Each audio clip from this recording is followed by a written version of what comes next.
வணக்கம் நண்பா. பல நாட்களுக்கு அப்புறம் நான் வந்து உங்களை சந்திக்கிறேன். எனக்கு ரொம்ப மகிழ்ச்சியாக இருக்குது. ஐ ஹோப் நல்ல மனநிலையோடவும் நல்ல உடல் பலத்தோடவும் இருப்பீங்கன்னு சொல்லிட்டு நான் நம்புகிறேன். இந்த வீடியோவில் எப்படி நம்ம வந்து ஈஸியாக சக்ஸஸ் ஆகலாம் நோஃபப் சேலஞ்சில் அப்படின்னு சொல்லிட்டு நீங்கள் வந்து தெரிஞ்சுக்க போகிறீங்க. அதனால் as I said before, தயவு செஞ்சு நீங்கள் வந்து இந்த வீடியோ ஓட்டாமல் ஸ்கிப் பண்ணாமல் கடைசி வரைக்கும் பாருங்கள். நிச்சயமாக யூஸ்ஃபுல்லாக இருக்க போகிற வீடியோ. இந்த சக்ஸஸ்ஸு, இந்த ஃபெயிலியரு, இதெல்லாம் வந்து ஒரு மனுஷனுக்கு வந்து ஒரு ரொம்ப ரொம்ப காமனான விஷயங்க. ஓகேவா? ஃபஸ்ட்டு சக்ஸஸ் என்ன அப்படின்னு சொல்லிட்டு என்ன கேட்டிங்க அப்படின்னா, ஃபஸ்ட்டு சக்ஸஸே தோல்வியில் இருந்து மீண்டு வர்றது. ஓகேவா? ரீலாப்ஸ் ஆயிட்டிங்க அப்படின்னா, அப்பாடா போ முடிஞ்சுது, நமக்கு இது செட் ஆகாது அப்படின்ட்டு ஒரு மைண்ட் செட் இல்லாமல், ஓ ஆயிட்டேனா வாக்காளி இப்போ வரம்பாரு அப்படின்னு சொல்லிட்டு நீங்கள் திரும்ப எழுந்து வரீங்க பார்த்தீங்களா? So that is success. அதுதான் வந்து அதுவும் ஒரு சக்ஸஸ். ஒரு முதல் படி, சக்ஸஸுக்கான ஒரு முதல் படியே அந்த ஒரு செயல் தான். நீங்கள் அப்படி எழுந்து வர ஆரம்பிக்கிற ஒரு ஆளாக இருந்தீங்க அப்படின்னா நிச்சயமாக நீங்கள் சக்ஸஸ் ஆவீங்க. ஏன்னா பல பேர் அதுலேயே வந்து வாஷ் அவுட்டு போயிடறாங்க. அதுலேயே வந்து அவங்க அப்படியே மறைஞ்சு போயிடறாங்க, அப்செட் ஆகி போயிடறாங்க.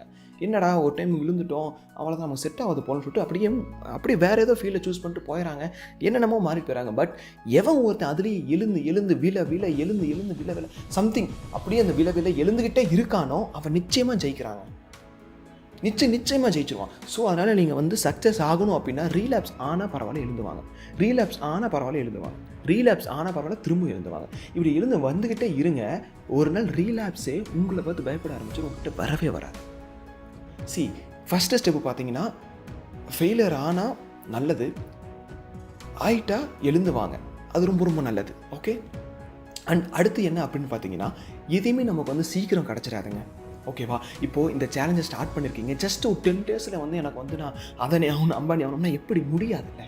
So it will take some time. அதனால் நீங்கள் வந்து அந்த டைமை வந்து நீங்கள் வந்து கொஞ்சம் கன்சிடர் பண்ணி கொஞ்சம் பொறுமையாக இருக்கணும், கொஞ்சம் பேஷண்ட் வந்து கொஞ்சம் மெயின்டைன் பண்ணணும். கொஞ்சம் அமைதியாக இருக்க ஆரம்பிச்சிங்க அப்படின்னா பறக்காமல் நச்சு அடிக்காமல், உங்கள் மனசை வந்து போட்டு நச்சு அடிக்காமல் அது போக்கில் விட்டு ஒரு 90 நாள் அட்லீஸ்ட் இருந்தீங்க அப்படின்னா நீங்கள் எதிர்பார்க்காத பெனிஃபிட் நீங்கள் வந்து அடையலாம். அதுக்குள்ளே ஐயோ எனக்கு வேணும் 10 days ஆயிடுச்சு, 7 days ஆயிடுச்சு, என்ன எனக்கு எதுவுமே கிடைக்கலன்னு சொல்லிட்டு நீங்கள் வந்து ஃபீல் பண்ணினீங்க அப்படின்னா அது வந்து நடக்கவே நடக்குது. சில பேருக்கு நடக்கலாம், பிகாஸ் அவங்களோட பாடி கண்டிஷன் நிறைய இருக்குது. பட் நீங்கள் வந்து எந்தளவுக்கு உங்களோட உடம்பை வந்து முன்னாடி இது பண்ணிச்சுன்னு சொல்லிட்டு எனக்கு தெரியவே தெரியாது. ஸோ அதனால் வந்து கொஞ்சம் டைம் கொடுங்க. 20 days ஆகலாம், 25 days ஆகலாம். இனிஷியல் பெனிஃபிட் கிடைக்கும், அது வந்து ஓகே காமன். பட் நாம் வந்து நிறைய பேர் வந்து எதில் ஆசைப்படுவோம் அப்படின்னா வந்து அந்த லா ஆஃப் அட்ராக்ஷன், ஸோ இந்த மாதிரி பெனிஃபிட்லாம் வந்து அந்த ஃபீமேல் அட்ராக்ஷன், ஸோ இந்த மாதிரி நிறைய இருக்குல்ல, அதெல்லாம் வந்து it will take some time. So நீங்கள் வெயிட் பண்ணி தான் ஆகணும். பறந்தோம் அப்படின்னா ஒன்றுமே கிடைக்காதுங்க. ஓகேவா? சொன்னால் ஞாபகம் வச்சுக்கோங்க, it will take some time. So you should wait. Okay. And அடுத்து என்ன அப்படின்னு பார்த்தீங்கன்னா, இந்த ஃபெயிலியர்லேருந்து மேலே வந்தாச்சு, ஓகே, அடுத்த ஸ்டெப் ஆரம்பிச்சிட்டோம், நான் வந்து வெயிட் பண்ணுறேன், நான் வந்து இதை தாண்டி ஒன்று பண்ணணும் அப்படின்னா நீங்கள் ஒன்று பண்ணி ஆகணும். அந்த ஒரு டிஸ்ட்ராக்ஷன் இருக்குல்ல, ஓகேவா?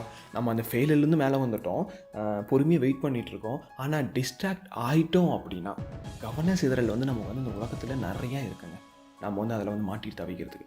ஸோ அதில் நீங்கள் வந்து மாட்டிக்கிட்டு தவிக்க ஆரம்பிச்சிட்டிங்க அப்படின்னா ரொம்ப ரொம்ப கஷ்டம். ஏன்னா நீங்கள் ஒரு தப்பு பண்ணுறீங்க அப்படின்னா ஒருத்தங்கிட்ட போய் இது மாதிரி தப்பு பண்ணுற மச்சானா அவன் வந்து ஹெல்ப் பண்ணுவான். இந்த கவன சிதறலில் மாட்டிக்கிட்டு நீங்கள் வந்து ஒருத்தர்கிட்ட வந்து பேசக்கூட முடியாது. ஏன்னா அவனே அதை தான் பண்ணிகிட்டு இருப்பான். அப்போ நான் வந்து எதை மீன் பண்ணுறேன் அப்படின்னா, எல்லாருமே வந்து அப்படி தான் பண்ணிகிட்ருக்காங்க. எல்லாருமே வந்து ஏதோ ஒரு டிஸ்ட்ராக்ஷனில் மாட்டிக்கிட்டு சுழந்துக்கிட்டே இருக்காங்க. ஸோ அவங்க வந்து உங்களுக்கு வந்து எப்படி உதவுவாங்க? How they will help you? So ஒன்றுமே பண்ண முடியாதுங்க. அதனால் டிஸ்ட்ராக்டே ஆகாமல் தயவு செஞ்சு நீங்கள் வாழ பாருங்கள். ஏன்னா நான் அப்படி தான் வாழ்ந்துட்டுருக்கேன். ஐ கேன், என்னால் முடியுதுன்னா யூ கேன், உங்களாலேயும் முடியும். ஓகேவா? ஸோ அதனால் வந்து டிஸ்ட்ராக்டே வந்து முடிஞ்ச வரைக்கும் ஆகாதீங்க. எந்தெந்த செயல்லாம், எந்தெந்த விஷயங்களை, எந்தெந்த திங்ஸ்லாம் உங்களுக்கு வந்து டிஸ்ட்ராக்ஷன் வந்து ஏற்படுத்துதோ தயவு செஞ்சு அதிலேருந்து தள்ளியே இருங்க. அதிலிருந்து விட்டு விலகி வந்துருங்க. இன்ஸ்டாகிராமில் வந்து பார்க்குறீங்க, ஒரு 5 ஃபோட்டோக்கு, ஒரு 5 ரீல்ஸுக்கு, 18+ ரீல்ஸுக்கு, 18+ கண்டென்ட்டுக்கு, அடல்ட் கண்டென்ட்டுக்கு நீங்கள் வந்து ஒரு லைக்கை தட்டி விட்றீங்க. இல்லைனா வந்து அங்கே போய் அந்த கமெண்ட்லாம் படிச்சுட்டு இருக்கீங்க, இல்லைனா அந்த ஃபோட்டோவே விரிக்கி பார்த்துட்ருக்கீங்க. ஜஸ்ட் அடுத்த ஒரு 3ஆவது நிமிஷம் 4ஆவது நிமிஷத்தில் உங்களுக்கு அந்த நியூஸ் ஃபீல்டில் ஃபுல்லாகவே உங்களுக்கு வந்து அந்த ஹோம் பேஜில் உங்களுக்கு இதே தான் வந்துட்டு இருக்கும்.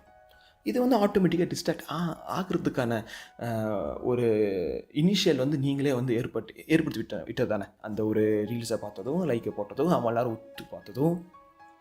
ஸோ இந்த மாதிரி நான் ஒரு எக்ஸாம்பிளுக்கு சொன்னேன், இந்த மாதிரி வந்து நிறைய விஷயங்கள் வந்து இருக்குது. அப்போது அதெல்லாம் வேண்டாம் அப்படின்னா தயவு செஞ்சு அந்த மாதிரி வீடியோஸ்லாம் பார்க்காதீங்க, அந்த மாதிரி கண்டென்ட்டை வந்து சூஸ் பண்ணாதீங்க.